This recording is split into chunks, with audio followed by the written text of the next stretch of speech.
future, is there any possibility of using that as part of the game, or using it to judge the strike zone, using electronics and technology as part of that more? Well, any possibility is, it takes into account a long period of time. I think that the technology to which you refer is not likely to be used at any point in the near future. I think that we went with the challenge and the technology that backs up the challenge system last year really as an alternative to going down that route. And we're only in year 2 of that replay system, and frankly, I'm pretty happy with the way it performed last year and are going to stick with it for the time being. Rob, wondering if you have any reaction to the size of the Yohan Mikado agreement as it's being reported, and with another CBA coming up, how closely is that system being revisited, the amateur limits on the international? Well, let me, the size of the contract for a player at that age and stage, obviously it's a very rich agreement for the player, but I think one thing that's always been clear about our clubs is that they are overtly and aggressively competitive when it comes to securing what they regard to be premium talent. And we all know, I think, based on the reports that have been out there, that there was competition for the player. In terms of the international talent acquisition system, I am of the view that that is a topic on which we will continue to evolve. I think there is a natural symmetry to the idea of having a single method of entry into the game, meaning a draft or a domestic draft and a worldwide draft over the long haul, and I suspect it will be a topic in 2016. And you know, the significance of that topic probably increased by some of the activity we've had recently. Commissioner, as a commissioner and a baseball fan, are you curious and or concerned about how Alex Rodriguez saga will play out this year and beyond?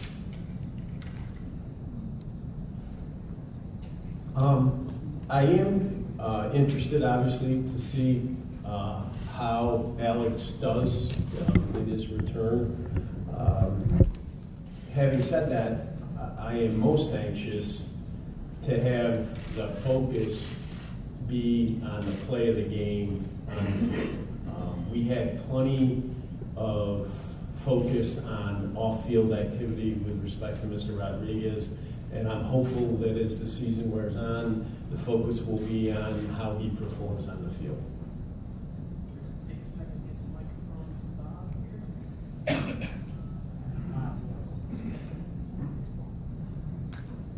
Go back to the speed of play. Yes. With the minor leagues trying more strict, I guess would be a way to put it, how committed are you to taking a look at those if this doesn't quite do what needs to be done? I have said repeatedly that I think pace of play is going to be an ongoing, multi-year evolution. That there will be a series of changes over a period of time. We were pleased with the experiment with the pitch clock in the Arizona Fall League. We were pleased enough with the experiment that we expanded it to AA and AAA. I have no set position with respect to whether we're going to go beyond that at this point. I mean, the reason we're doing additional experimentation is to make sure we understand it really well before we make a decision on what we're going to do at the big league level. And obviously that's a bargaining topic as well. Excuse me. Every season, usually after every season, there seems to be a story written about concerns about youth and their interest in baseball, and specifically African-American youth. I know there's some very successful, I think, initiatives, Major League Baseball. Is that something you still think about and are concerned about? Yeah, youth will continue to be a focus of ours going forward.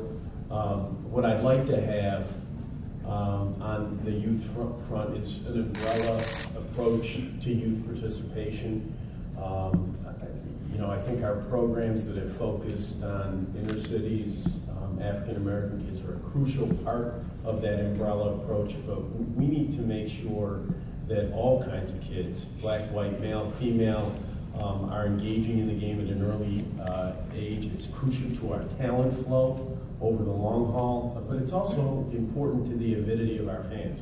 Youth participation is the single biggest determinant of the avidity of a fan as an adult. If you play as a kid, you are far more likely to be an avid fan, and it's those avid fans that we really like. Well, in the past, you've expressed some curiosity or perhaps concern about the decline of offense in the game, and we've had conversations about whether or not this is a cyclical thing or if it's something that legitimately needs to be addressed. Where are you in that thought process right now? What sort of things might you be considering? Well, where we are in the thought process is we're trying to figure out and are monitoring carefully whether we have an aberrational drop in offense that will correct itself. Players are really talented and inventive individuals. Sometimes trends emerge, players adjust, and what you think is going to be a problem turns out not to be a problem. We're really in the phase of trying to decide whether the decline in offense is a persistent problem or an aberration that will self-correct. So we're really nowhere on our preferences, priorities with respect to solutions, because we haven't reached the conclusion that we have a problem yet. We have had some internal conversations about ways that you might attack this problem. We see that as a matter of good planning and foresight and nothing more at this point. Commissioner, last year in Game 7 of the World Series, we were maybe one coach's decision away from having the entire series decided by play at the plate, which almost certainly would have been reviewed if it had gone a certain way given the stakes. Did you think about that at all as you were watching that, or in the moments after? And also with the increase in technology and rules associated with the technology, do you fear having a life or death moment like that, such a critical thing, decided with a replay or through a delay that would come with a replay? Okay, let me take the pieces there.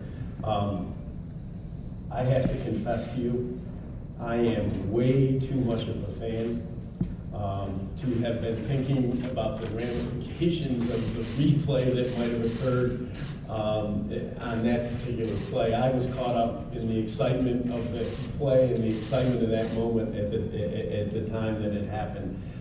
Afterwards, we did think about and talk about the possibility of having a review there. And I think the collision rule is one of those things where you have to balance issues. Our primary focus was on the safety and health of our players. We went to the collision rule because we felt there was a part of the game that was potentially dangerous to our players. And whatever other issues we've had to deal with as a result of that, the rule has been successful.